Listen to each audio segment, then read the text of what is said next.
This is my 1970 ct70 project. First bike I've ever actually attempted to build. I did this, took me about 3 months, start to finish. It was a complete junker. Didn't run. Had Z50 handlebars off like an 82 or 83, the fixed MX bars. Painted it white. I know there's no such thing as a white ct70 stock with gold rims.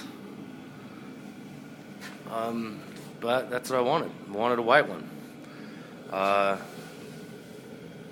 It's got the inverted front end on it with disc brakes.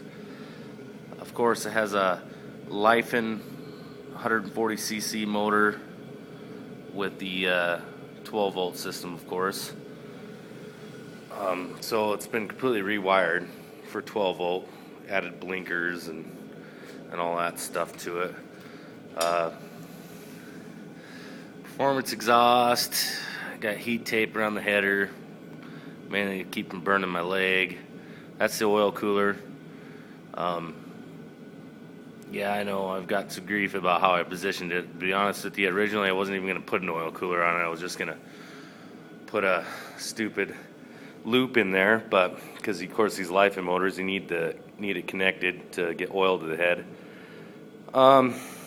It has pro taper bars on it with high rise bases that I've even raised higher with a couple brass MIPs. The bars are pretty damn expensive. But I was going to originally use original style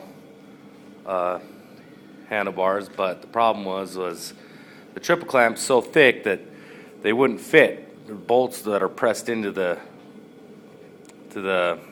triple clamp or into the handlebar holder base wouldn't fit through the triple clamp. So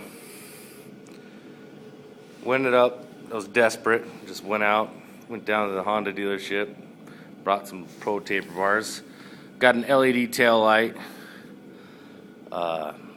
Originally ran the classic style tail light, but it had a short in it that kept blowing all the fuses. So I ended up getting just the stupid LED one. It was cheap. It's got aftermarket shocks with reservoirs for dampening, because of course the originals dampening front and rear was unheard of. They just were springs pretty much. Just fine. Problems: the 140cc motor is good, you know. It's a little clunky, runs you know, a little rough. It ain't no Honda. Got good power. Where I'm at, though, I'm at 4,200 feet above sea level, so that takes about 15% of the power it would have normally at sea level, so it's tamed it down quite a bit. I got street scooter tires off there that I think they're for some Yamaha scooter or something. I just bought it at the dealership. And, yeah, it's good. It's mainly, I build my bikes mainly actually to use at the racetrack. Different AMA Pro Superbike races. I just use them right around the infield, and I am street legal in them out, so basically just burn up to the 7-Eleven on them and whatnot. Have been getting a little bit of flack from my friends because I do ride big bikes. I mean, I have currently a GSXR 1100, but I sold my Aprilia RSV 1000 to help fund some of my projects I have, these little monkey bikes that most of my friends do not understand whatsoever or get why I would want them. But, love them. Yeah, love this little CT. It's great. It's fast. I mean, for what it is, you know. It's definitely limited by the gearing. I don't know how fast it goes for sure, because the speedometer only goes up to 40, and, well, it'll bury that pretty easily. I'm guessing 60, 70 miles an hour.